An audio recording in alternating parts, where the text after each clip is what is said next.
हाँ फाद भाई आप बताएंगे आज कह रहा था कि देखें सुबह के जो है ना 8:30 हो रहे हैं। देखिए सुबह के 8:30 हो रहे हैं और ये पूरा बाज़ार खुला हुआ है, मिट्टी का पूरा बाज़ार खुला हुआ है, हर दुकान खुली हुई है, कपड़े की भी, हर चीज़ की भी।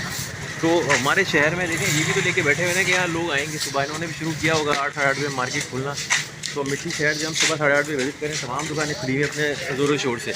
कराची के लोगों को क्या मसला है कि यार रात दोपहर को 12-1 बजे दुकान खोलते हैं, फिर लंच नमाज का ब्रेक, फिर जाके 2 बजे असल में प्रॉपर असल मार्केट खोलती है, असल खुलती है, कपड़े की हो, मोबाइल की हो।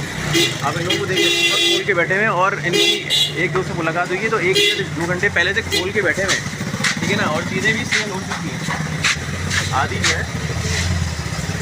जो है इनकी सेल हो चुकी है सुबह, ठीक है। और यहाँ सेल ज़्यादातर होती भी सुबह में, सुबह होती है, मतलब ये और ये मगरिब तक बंद कर देते हैं सारी चीज़ें। और ऐसे ही कहा गया दिन में भी ये कहा है कि दिन की रोशनी में रिस्क तलाश करो और रात को आराम करो। तो वो देखें और मकसद, और देखें यहाँ पर दूसरी बात ये बताना तरीकों कि हर यहाँ पर रोड देखें आप, ज़बरदस्त पूरे शहर को इसी तरह मेंटेन हुआ है और ना कहीं कचरा नज़र आ रहा है, ना कहीं कचरा है, कचरा नज़र आ रहा है और सफाई चल रही है। मिट्टी जो है ना, अभी जो थरपारकर और मिट्टी की हम बात कर रहे हैं, शहर में पूरा इस तरह का रोड पड़ा हुआ है। तो सिंध के दूसरे शहरों को भी इसी तरह होना चाहिए कि सफाई सुथराई हो, ताकि एक अच्छा इंप्रेशन जाए हमारे सिंध का। इनकी जो हमारे दूसरे शहर हैं सिंध के, उनके इलाकों में अच्छा भी हमें अच्छा इंप्रेशन लगा मिट्टी का। और देखें यहाँ पर मुझे एक चीज़ अच्छी भी लगी, हर जगह पे पानी रखा हुआ है परिंदे वगैरह के लिए, पानी रखा हुआ है। और आपको पता है कि यहाँ पर देखें ये जो जानवर हैं, गाय वगैरह, यहाँ पर इनको कोई रोक टोक नहीं है। क्राइम% 0।